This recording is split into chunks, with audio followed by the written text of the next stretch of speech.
हम दोनों बीपीएससी से चयनित पदाधिकारी हैं। दोनों वैसे एक ही बैच के हैं पदाधिकारी, 67वें बैच के हैं। तो हम लोग एक दूसरे को पहले से जानते थे ट्रेनिंग के दौरान। मेरी अभी शादी हुई तो मुझे ऐसा लगा कि हाँ, जब मैं बोल रही हूँ चीज को तो मैं उसको अपने मन से एक्सेप्ट कर रही हूँ। कि जो मंत्र पंडित जी पढ़ते हैं वो अपने लिए पढ़ के चले जाते हैं, वो हमें तो समझ नहीं आता, लेकिन जो हमने अभी पढ़ा, जो हमने एक दूसरे को संवैधानिक रूप में एक्सेप्ट जो किया, उसकी एक अलग मान्यता है, उसकी एक सामाजिक मान्यता है। जैसे हम लोग ओबीसी से आते हैं तो हमने पढ़ा भी है कि किस तरीके से हमें प्रताड़ित किया जाता था हर जगह पे। हमें जहाँ जमीन पे भी बैठने का अधिकार नहीं दिया जाता था, जहाँ हमें सार्वजनिक कुएं से पानी पीने तक का अधिकार नहीं था, वो बाबा साहब भीमराव अंबेडकर ने हमें दिया। आज अगर हम लोग यहाँ पे पहुंचे हैं तो उनकी आवाज की वजह से पहुंचे हैं। उन्होंने संविधान को सबके लिए दिया। इनफैक्ट आपको पहले वोट का भी अधिकार नहीं था। ये सब अधिकार मिला सिर्फ और सिर्फ बाबा साहब की वजह से। और आज के समय में उनको याद करते हुए मेरी आंखें नम हो जाती हैं कि जिस प्रकार की प्रताड़ना उन्होंने सही, उसके बावजूद उन्होंने एक ऐसा बेहतरीन संविधान बनाया जो किसी से किसी भी प्रकार का भेदभाव नहीं करता है, उस वर्ग से भी भेदभाव नहीं करता है जिन्होंने हजारों साल का प्रताड़ना किया। सबसे पहले सर आपको शादी की बहुत बहुत शुभकामनाएं। मैम आपको भी। आप दोनों बीपीएससी से चयनित पदाधिकारी हैं और ओबीसी समाज से आते हैं। अक्सर देखा जाता है कि अर्जक विवाह जो होता है वो या तो एससी समाज के लोग करते हैं या ओबीसी में कुशवाहा समाज के लोग ज्यादा करते हैं। इस शादी से खुशी है कि अर्जक पद्धति से शादी हुई है? मुझे बहुत खुशी है कि ये शादी इस पद्धति से हुई है। चूंकि जो पुरानी व्यवस्था है उसमें एक तो है कि बहुत ज्यादा पैसे का खर्च है।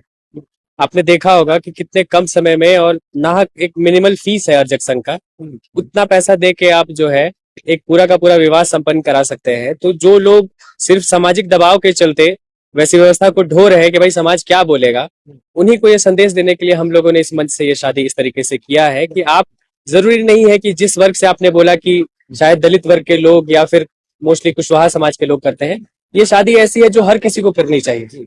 ये किसी एक वर्ग या किसी एक जाति तक नहीं रहना चाहिए, ये सभी के पास सभी के लिए ये उपलब्ध होना चाहिए तरीका।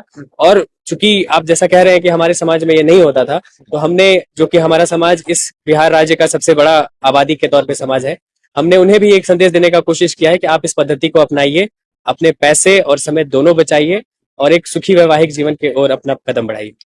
इसमें लड़की की तरफ से संकोच कुछ हुआ कि भाई इस तरह का विवाह हम तो सोचे ही नहीं थे कि हमारी शादी ऐसे होगी?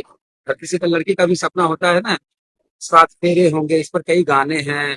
लड़की तरफ से क्या दिक्कतें आई मनाने में? इसके लिए मैं अपने ससुर जी का बहुत बहुत धन्यवाद करूंगा, साथ में अपनी होने वाली पत्नी का भी, जो अब हो चुकी है मेरी पत्नी, उनका भी बहुत बहुत धन्यवाद करूंगा। हम दोनों बीपीएससी से चयनित पदाधिकारी हैं। हमने संविधान को पढ़ा है और संविधान के साथ साथ हमने इतिहास और बाकी चीजों को भी पढ़ा है, जिससे हमें ये ज्ञात हुआ कि ये परंपरा जो इतने सालों से चली आ रही है, ये एक हद तक लोगों को जकड़ कर बैठी है और लोग इस चंगुल से निकल नहीं पा रहे हैं।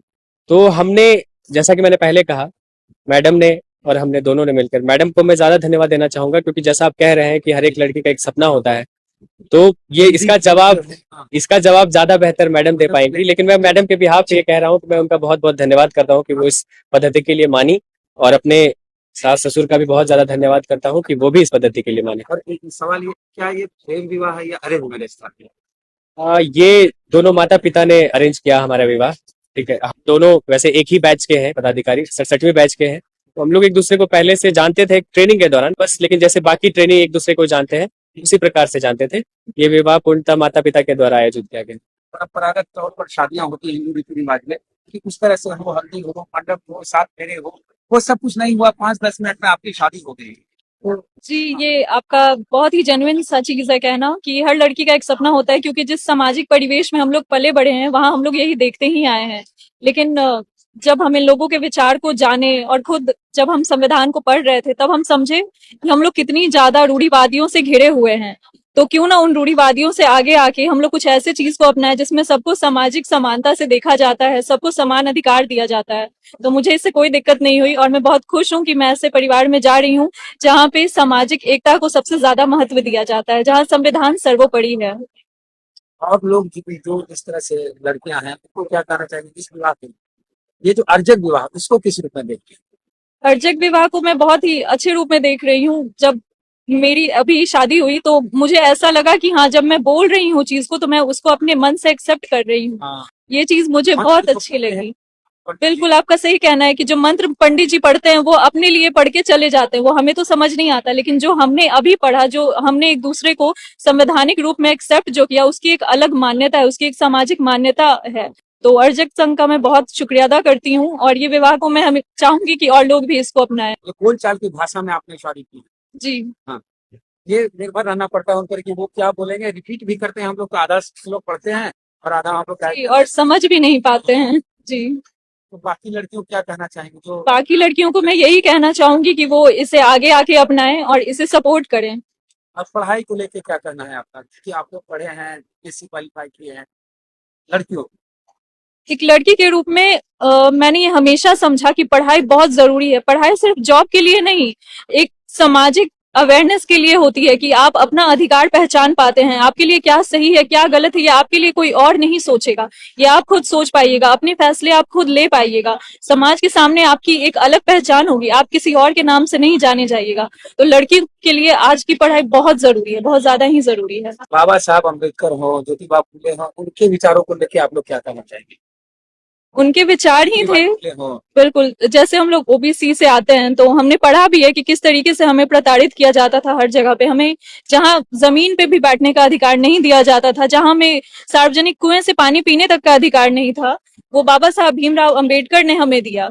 आज अगर हम लोग यहाँ पे पहुंचे हैं तो उनकी आवाज की वजह से पहुंचे हैं। उन्होंने संविधान को सबके लिए दिया, सिर्फ ऐसा नहीं कि कोई अपर कास्ट होगा या कोई लोअर कास्ट होगा, सबके लिए उन्होंने समान अधिकार दिया है। जैसा कि मैडम ने कहा, अगर वो लोग ना होते तो हम लोग आज नहीं होते।